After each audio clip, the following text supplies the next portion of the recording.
Shipyards. They're giant waterside construction sites where the extraordinary takes shape. Places where the largest of machines are constructed, retrofitted, and repaired. In times of peace, they create the vessels that carry commerce and international trade. And during war, they build the mightiest weapons the world has ever known.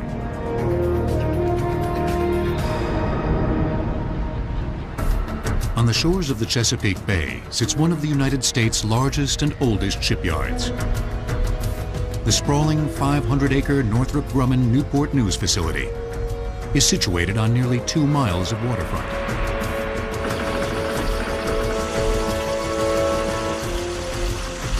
Workers at the facility are responsible for building and maintaining U.S. aircraft carriers, the most complicated warships to ever rule the waves.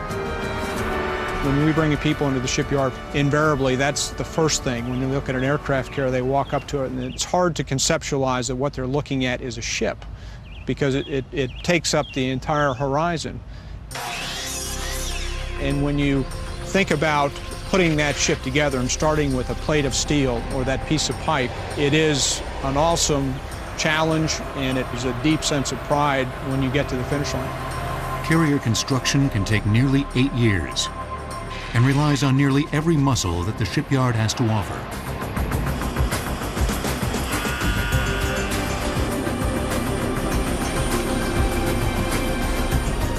Because multi-ton ship parts can't be picked up at the local home improvement center, shipyards have to build everything they can't buy. The shipyard is a huge place. At one point in time, we had the capacity to do everything that was in the ship. Over the years, we've become more specialized. We've retained certain core capabilities in the shipyard. One example is our foundry.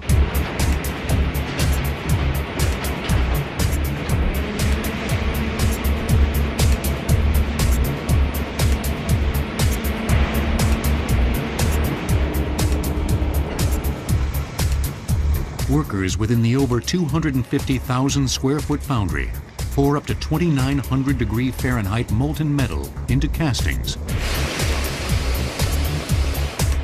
to form many of the ship's unique pieces. We also have other shops that make up the individual components. We have electrical component shop, we have pipe shop, we have a machine shop capable of machining anything you would ever want to machine. All these shops are equipped with the state-of-the-art equipment. But all these shops could be part of any huge industrial work site.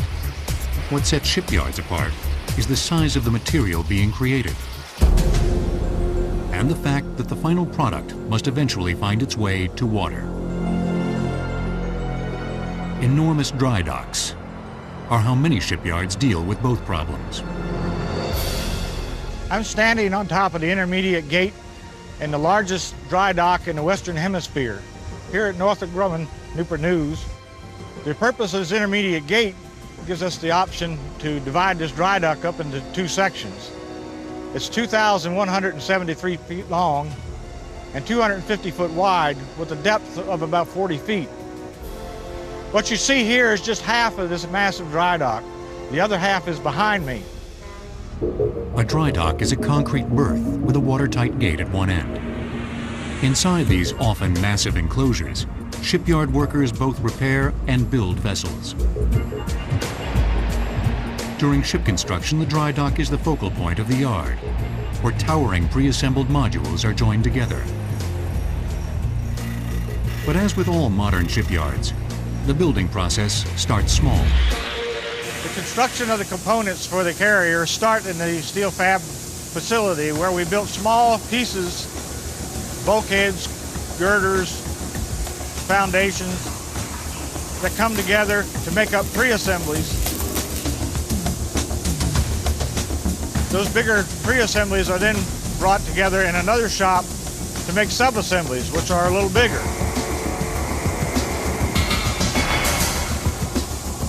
These can get up to 50 to 150 tons.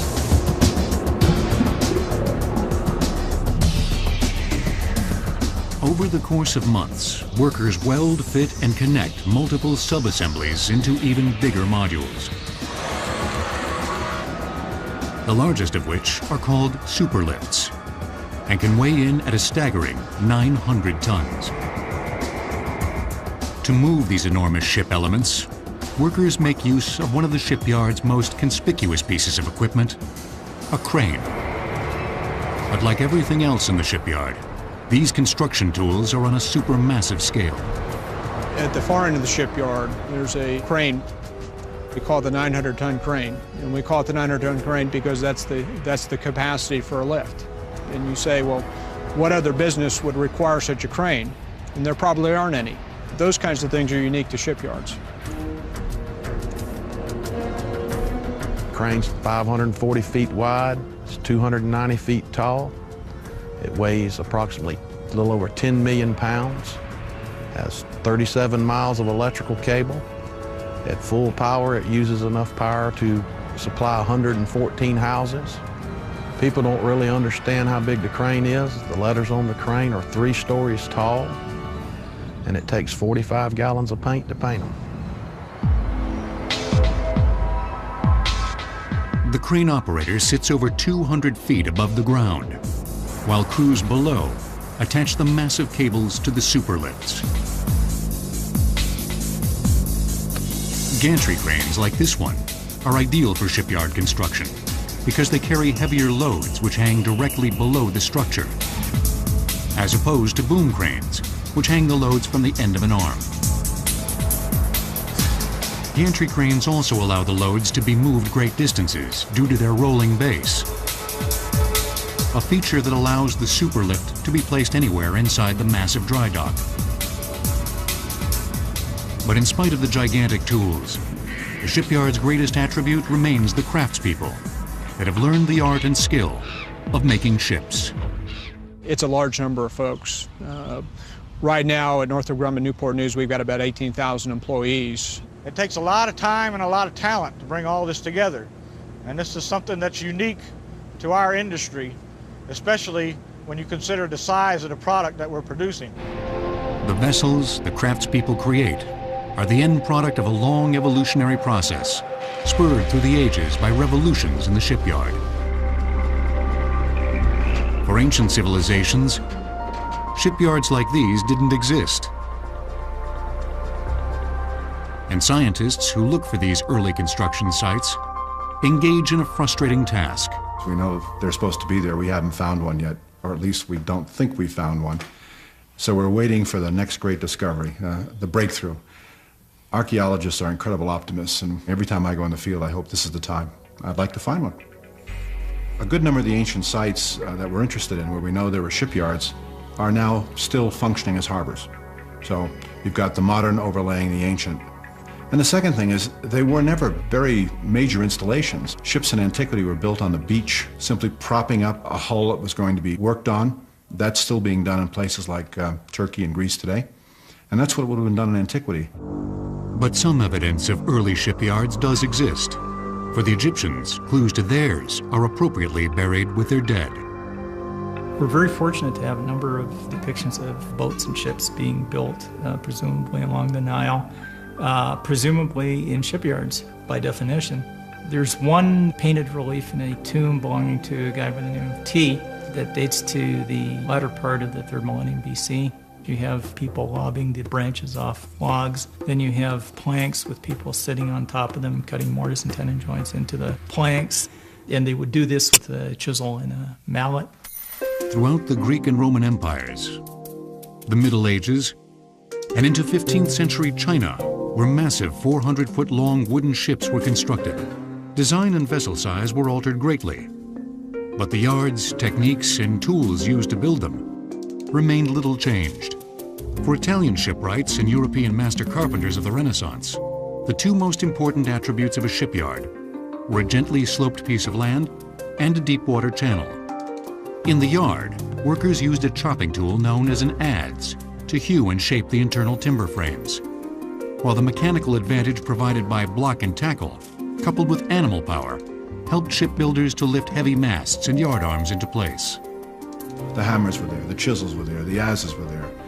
but nothing very complicated. You have to realize that this was a labor force that very often had very little training. Shipwrights themselves, there were some people who built ships that were in fact extremely well trained, but they often work with a lot of people who weren't. You had to keep things very simple. And I think sometimes we have a tendency, because of the world we live in, to think that only complexity will get results. Well, that's not the case. By the end of the 18th century, trade began to fuel industrialization, and the goods being carried and the waterways on which they traveled began to change ship design. Growing nations realized their prosperity was tied to the ships they sailed, and it fell to the shipyards and craftspeople to help build that future. During the 17th century, the British were one of the world's leading shipbuilders. Both an island nation and world power, Britain depended on its navy for international trade and to defend its vast holdings. Ships built in English port towns such as Portsmouth were constructed and repaired in some of the best shipyards of the day. Soon after the creation of the Royal Navy in 1670, the British government built the world's first stone dry dock. Also known as a graving dock, it allowed the British to repair their large ships of the line in a permanent and dry facility. And those docks are still in existence today and are still being used. One actually is the permanent home of the HMS Victory. Roughly 50 years after its founding, the burgeoning United States commissioned the first American graving docks. In 1827, engineers began building two, one in Boston, the second on the Elizabeth River in Portsmouth, Virginia. The civil engineering feat was one of the greatest the fledgling nation had ever undertaken.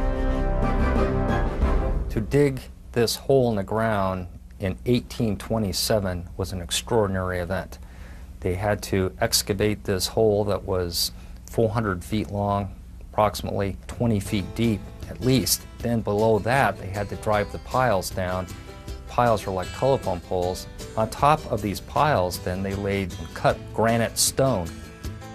For early shipyards that specialized in repair, the dry dock was their single greatest physical asset.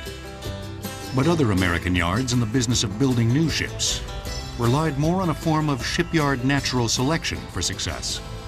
The history of shipbuilding in the United States goes back to the colonial time, because the East Coast was fortunate in having many small protected harbors, tidal areas where wooden ships could be built, and a great store of timber standing right nearby that could be used to build these ships. In the U.S. from 1820 to 1890, more ships were built in Maine than anywhere in the United States. And due to unique geographic conditions, a majority of that building was done near the small town of Bath.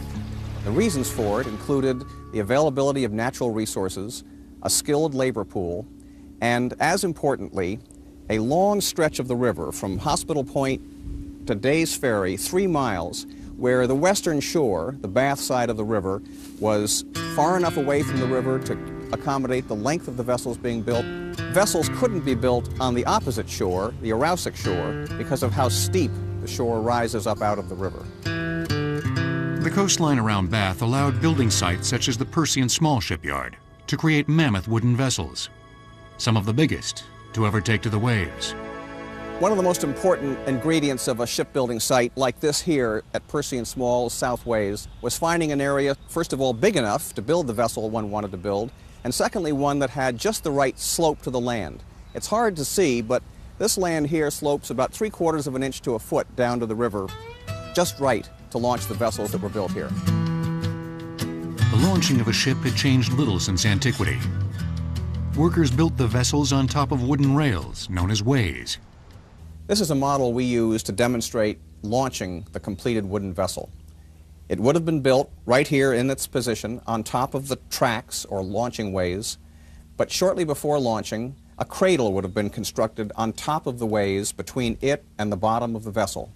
Just before launching, the 2 halves of the cradle would be snugged up against the base of the hull by wedges driven in between the 2 halves of the cradle. And then at just the right moment, at precisely slack high water, when there's no movement in the river at all, the keel blocks would start being knocked out from underneath the keel, and finally, at just the right moment, and the vessel would slide, hopefully, into the river. The men who split out the blocks from under the tons of teetering ship had one of the most dangerous jobs in the yard.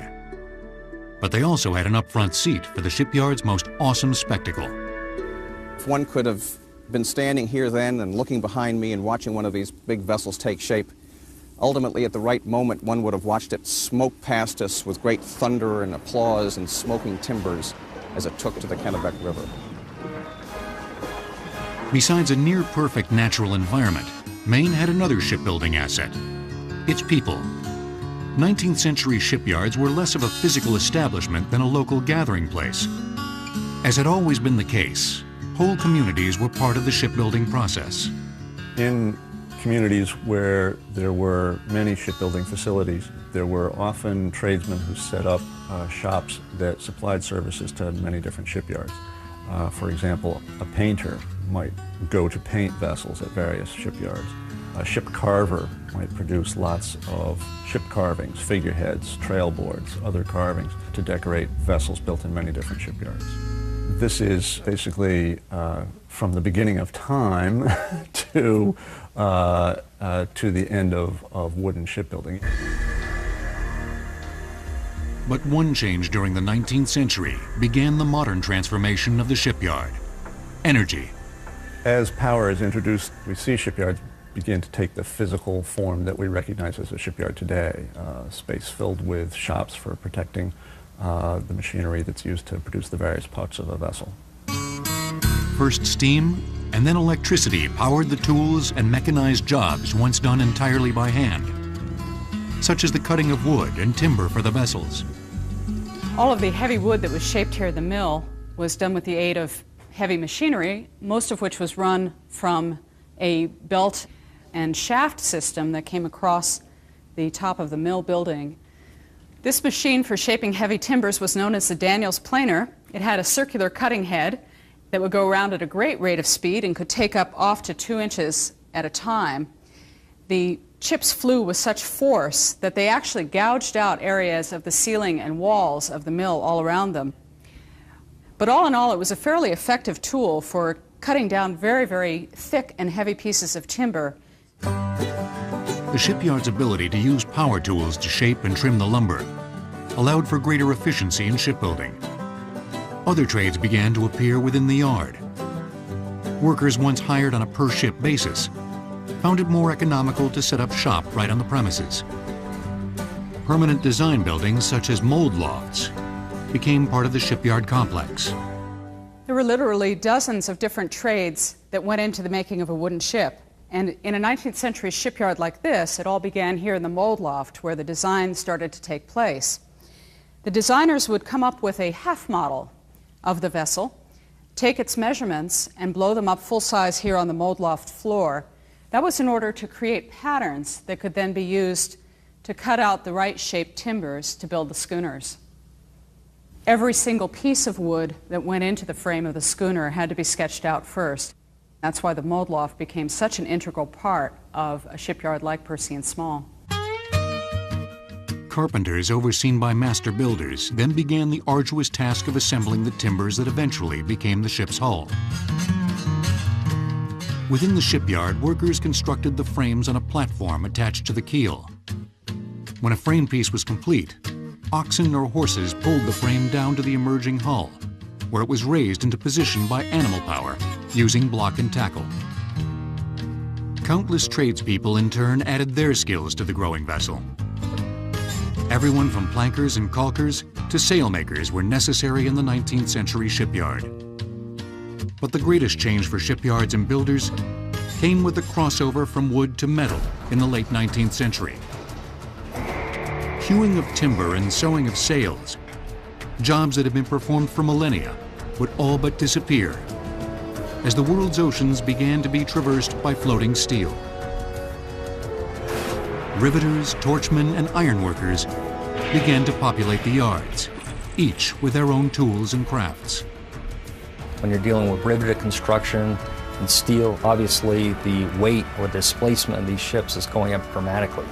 One of the key things they need to invent in the yards were cranes. something to pick up the heavy weight. They start out with steam-powered cranes that really they're called portal cranes that go around the side of the dry dock and have the large arms with the hook on the end that they can pick things up. And then they eventually shifted over from steam to electric. The powerful cranes came just in time to lift shipyards into a new century. A century that would see both the triumph of the massive steel vessels and the stunning destructive power unleashed by shipyards over the course of 2 world wars. Modern shipyards owed their very existence to the evolution of building materials and craftsmanship. By the beginning of the 20th century, shipyards had undergone an epic change. The wooden ships that had brought the world closer together were now sailing into history. Industrialization and technology were replacing wood with steel. The age of the mammoth metal ship had begun. The thing about steel shipyards is that they do not come from wooden shipyards. The guys that have spent their lives building wooden sailing vessels are not going to wake up one morning and go to a different shipyard and be able to build steel vessels. The workforce for shipyards that build steel vessels comes from the foundries and the boilermakers. The new materials demanded precise work. Designers and naval architects began to be shipyard regulars, as the old days of shaving wood with hand tools gave way to industrial presses that cut metal to exact specifications. In the United States, the technology began to change the yards, but it would take the First World War to unleash the nation's true shipbuilding potential. When World War I began in August 1914, the U.S. had for years been depending on the ships of European nations, primarily England, Great Britain, but also France and Germany, to carry American commerce to the world. As foreign governments pressed their ships into military service, America needed to build overseas transportation. As a result, the U.S. underwent a shipyard building boom.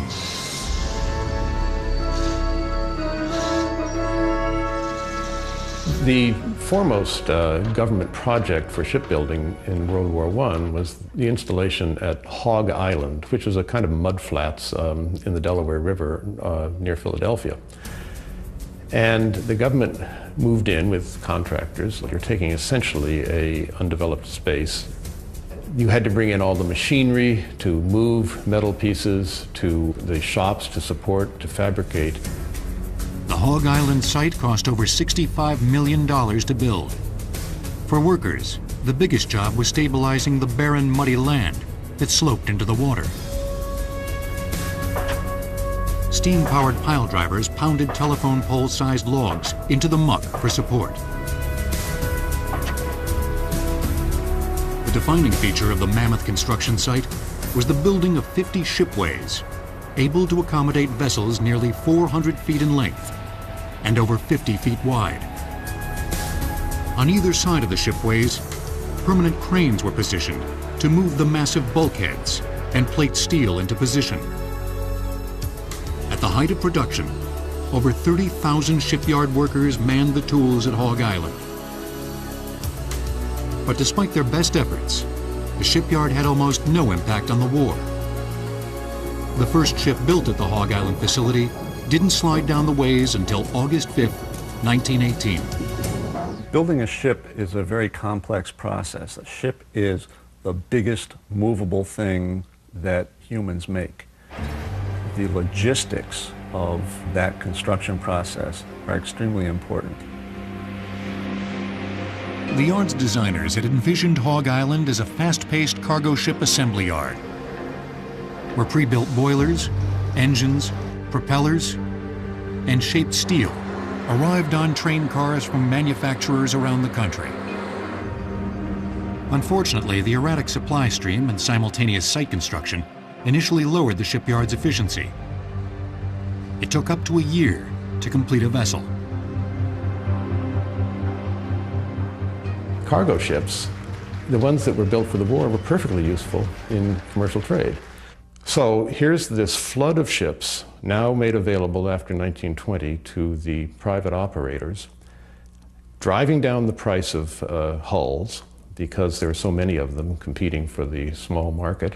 The shipyards can't produce new ships, and the industry was in depression before the Depression began in 1929. It went from bad to worse. Throughout the Great Depression, American shipyards closed at an alarming rate, while the ships built during the First World War became more decrepit with each voyage. During the 1930s, President Roosevelt, frustrated by America's failing shipyard industry, created the U.S. Maritime Commission to modernize the U.S. Merchant Marine.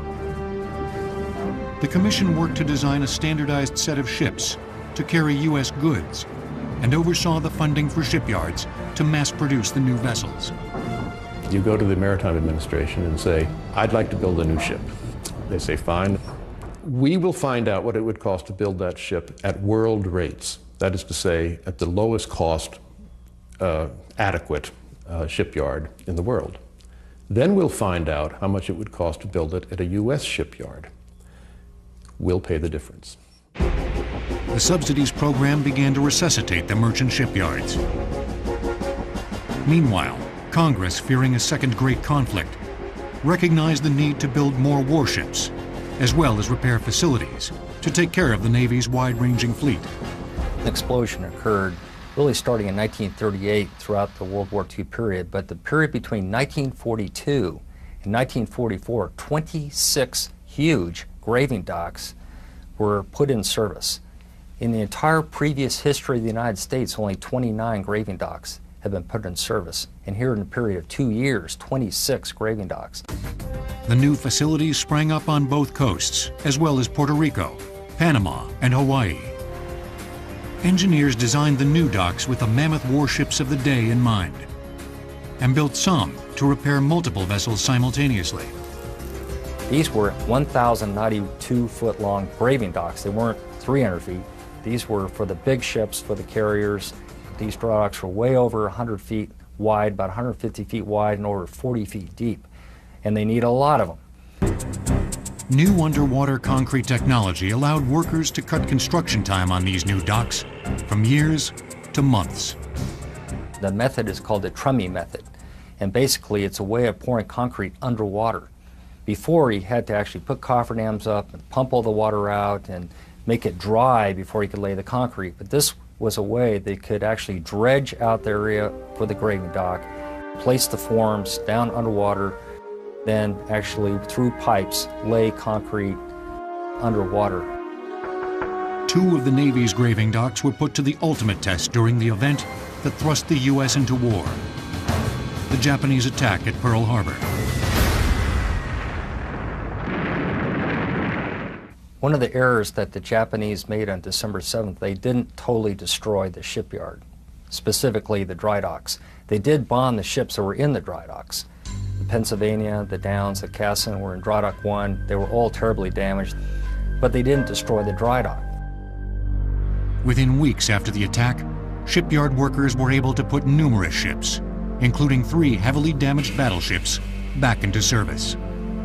2 additional battleships, too badly damaged to repair, were stripped clean, and their equipment and weapons were installed in new hulls at the San Diego Naval Yard.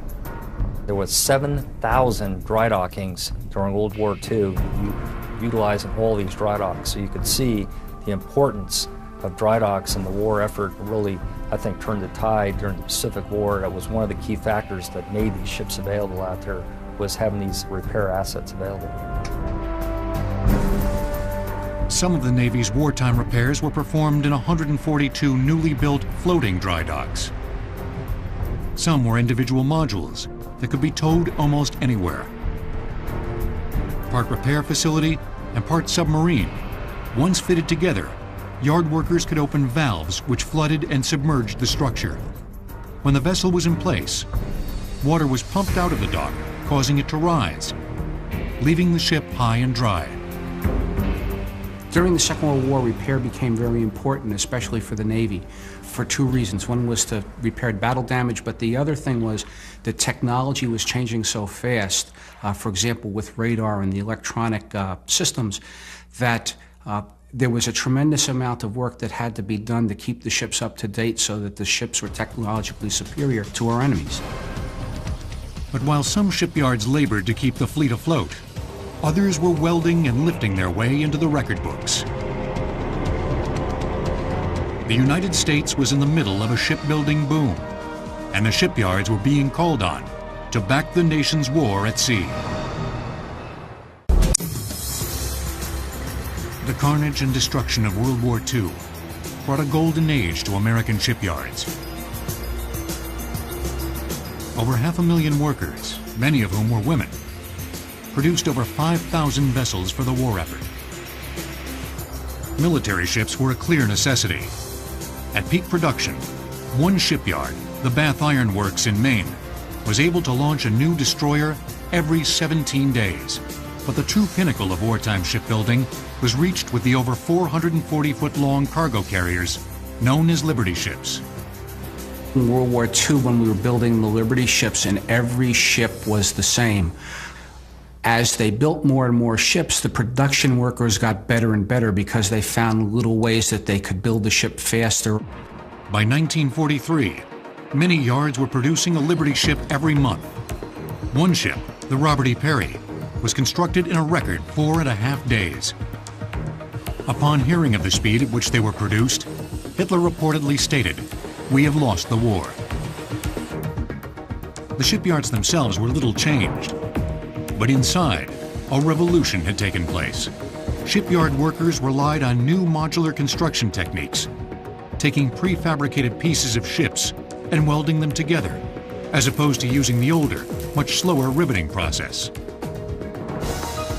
But part of the Liberty ship's success was due to the use of technology developed over half a century earlier.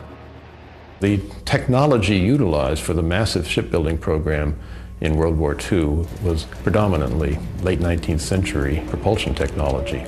Also, the hull forms and the metal shaping were essentially late 19th century. Cutting-edge technology often requires a steep learning curve.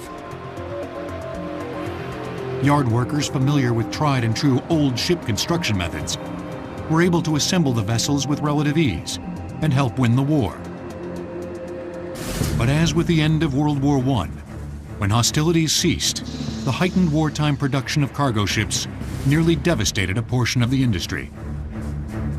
With this enormous surplus of cargo carrying ships at the end of World War II, the shipyards again had practically no business building cargo ships. But they were busy with the Cold War building military ships, naval ships.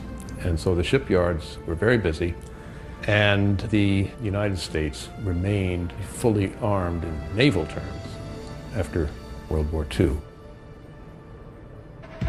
After the war, existing shipyards were redesigned to build and maintain ever larger ships. Engineers relied heavily on the modular shipbuilding techniques pioneered during the war. But now the individual pieces were building-sized structures, being hoisted and lowered by massive overhead cranes.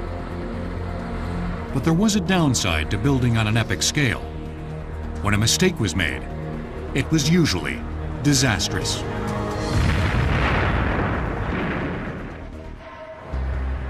The size and complexity of these new vessels caused shipbuilders to rethink one of the oldest shipyard traditions.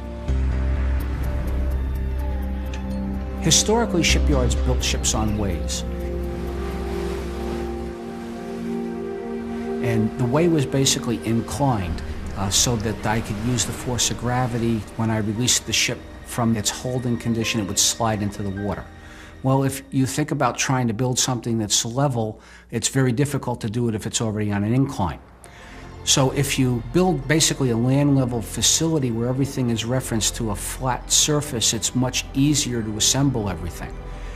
So in the 60s and the 70s, the shipyards have transitioned from these launching ways where the ship is going to go down at an angle into the water to vessels that I'm going to build on a flat surface and launch it In many shipyards, dry docks became the prime building areas, but that wasn't always the case. Specialized rail and lift systems began to be incorporated in many yards. Like a locomotive switching yard, ships were built and repaired on side tracks. The ships were then towed by tractors onto a hydraulic central track and moved almost anywhere in the yard. The technology allowed the shipyards to keep pace with the changing business.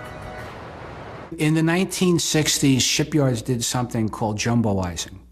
I had ships from the Second World War that there was still good life left in the machinery, the propelling equipment of the ship. However, the cargo carrying capacity wasn't quite large enough. So we'd bring the ship into a shipyard and we'd basically cut the machinery away from the cargo section, throw the cargo section away and install a new cargo section that was larger that we had already built and was waiting for the ship to arrive. But some of the biggest changes for shipbuilders took place inside the ships. Within a decade after the war, the U.S. Navy began to use the same atomic energy that had so chillingly and effectively ended the conflict to power its new breed of ships. The shipyards of the 1950s and 1960s took responsibility for the nuclear vessels. The nuclear yards obviously had things they had to worry about that the others may not have to worry about, but specific craftsmen required, people that were familiar with this type of work. It took, of course, increased training, and it took some special equipment that was available at the yards and additional security and that type of thing. But I think you'll find that all the naval shipyards had a similar type of set of skills and similar shop names and similar tools. America was now building some of the best warships the world had ever seen, and a handful of shipyards were pushing technology to the limits. But the Navy's triumphs belied a serious problem. U.S. shipbuilding was on a steep decline, and over the next few decades, conspiring forces would push American shipyards to near extinction. At the start of the 1980s, America's shipyards were entering a period of production not seen since the Second World War. The Cold War had led to increases in both the U.S. and Soviet navies, and America was about to raise the stakes yet again. In 1980, President Reagan came in. He said, the Russian Navy is challenging our Navy. We're going to have a 600-ship Navy. This threw an enormous amount of construction to the shipyards that built for the Navy. The new ships were some of the most sophisticated ever built. Engineers began to rely on computers to both design and build the extremely complex vessels. Today, the computer's workhorse cousin, the robot, lives on shop floors at places like the Northrop Grumman Newport News shipyard. This is the 6-axis ABB fully programmable robot. Its articulated arm moves similarly to a human's, but the welding torch at the tip does most of the work. Engineers download schematics directly into the machine, which then quickly welds the complex but often repetitive shapes. Machines like this have allowed shipyard builders to continue perfecting the efficient technique that originated during the First World War: modular construction. More and more, the interior portions of the ship, such as the engines, come in modules. The engine's already been tested at the factory. You already know it works. The radar system has been fully assembled and put together in New Jersey and tested, and then as a unit, you know it works, then it's created and shipped off to the shipyards. Today's shipyards are constantly fine-tuning their operations to maximize efficiency and maintain profits. The shipyard of the immediate future is going to look a lot like the shipyard of today. We're still going to build ships out of steel because steel is relatively efficient and it's relatively inexpensive. We're going to use welding technology. The real improvements in shipbuilding are going to come from the ability to plan and to integrate. That I will be able to take design information, that information will go to every vendor, and the vendors will know instantly everything that changes and how it affects them. But the shipyards of the future will depend on more than the savings brought on by proper planning. Throughout the 1980s, some shipyards, such as Newport News and the Bath Iron Works, thrived on substantial government orders for high-tech Navy ships. But Washington's actions nearly destroyed the rest of the industry by cutting subsidies that had kept the merchant shipbuilders afloat since the Great Depression. The loss meant merchant ship owners now paid more for ships built in America, and predictably, they looked overseas for cheaper, more efficient yards. At the end of the Second World War, the Japanese and the Western Europeans had a great advantage over the United States because many of them were in the position that they could rebuild their shipyards. So basically they were starting with what you might think of as a clean sheet of paper so that they could lay out everything in the most advantageous way to minimize the cost of production. For example, it takes about 5 times the number of movements in a U.S. shipyard, all of which survived the Second World War, as it does in a Southeast Asian shipyard. The 1-2 punch of lost subsidies and more efficient foreign yards have had a profound effect on American shipyards.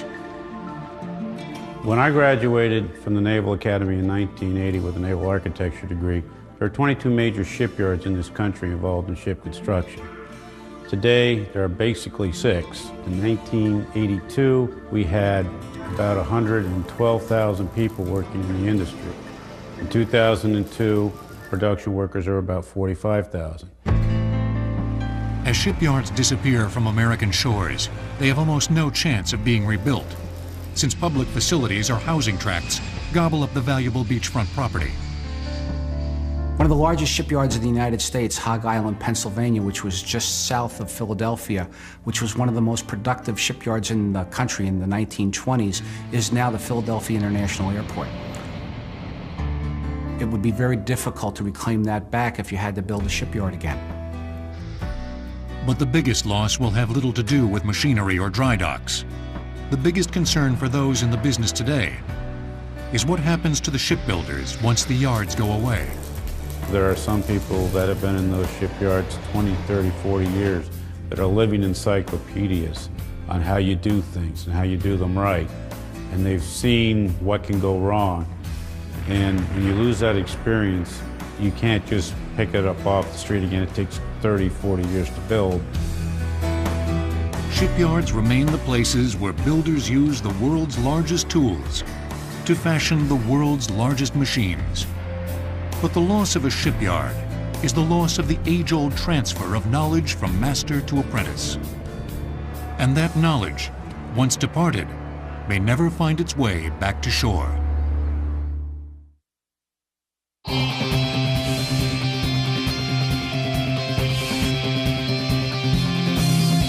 There are always going to be surprises. You don't have to speak the language to be able to interact with people. Knowing that can make you look at history in a new and exciting way. Shipyards. They're giant waterside construction sites where the extraordinary takes shape. Places where the largest of machines are constructed, retrofitted, and repaired. In times of peace, they create the vessels that carry commerce and international trade. And during war, they build the mightiest weapons the world has ever known.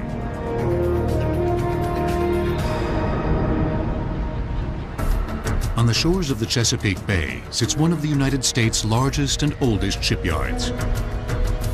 The sprawling 500-acre Northrop Grumman Newport News facility is situated on nearly 2 miles of waterfront.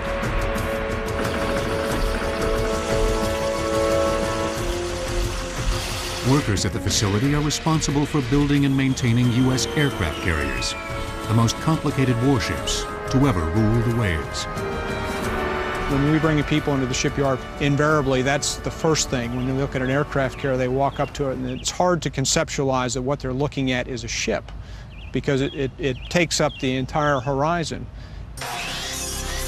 And when you think about putting that ship together and starting with a plate of steel or that piece of pipe, it is an awesome challenge, and it is a deep sense of pride when you get to the finish line. Carrier construction can take nearly 8 years and relies on nearly every muscle that the shipyard has to offer.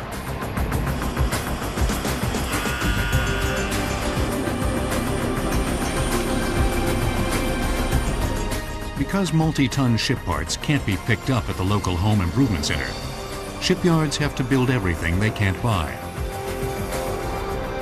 The shipyard is a huge place. At one point in time, we had the capacity to do everything that was in the ship. Over the years, we've become more specialized. We've retained certain core capabilities in the shipyard. One example is our foundry.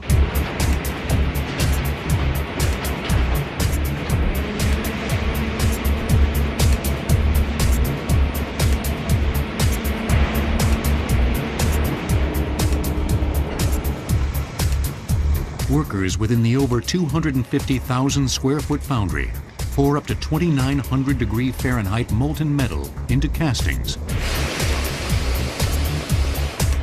to form many of the ship's unique pieces. We also have other shops that make up the individual components. We have electrical component shop, we have pipe shop, we have a machine shop capable of machining anything you would ever want to machine. All these shops are equipped with the state-of-the-art equipment. But all these shops could be part of any huge industrial work site. What sets shipyards apart is the size of the material being created and the fact that the final product must eventually find its way to water. Enormous dry docks are how many shipyards deal with both problems. I'm standing on top of the intermediate gate in the largest dry dock in the Western Hemisphere, here at Northrop Grumman, Newport News. The purpose of this intermediate gate gives us the option to divide this dry dock up into 2 sections. It's 2,173 feet long and 250 foot wide with a depth of about 40 feet. What you see here is just half of this massive dry dock. The other half is behind me. A dry dock is a concrete berth with a watertight gate at one end. Inside these often massive enclosures, shipyard workers both repair and build vessels. During ship construction, the dry dock is the focal point of the yard, where towering pre-assembled modules are joined together. But as with all modern shipyards, the building process starts small.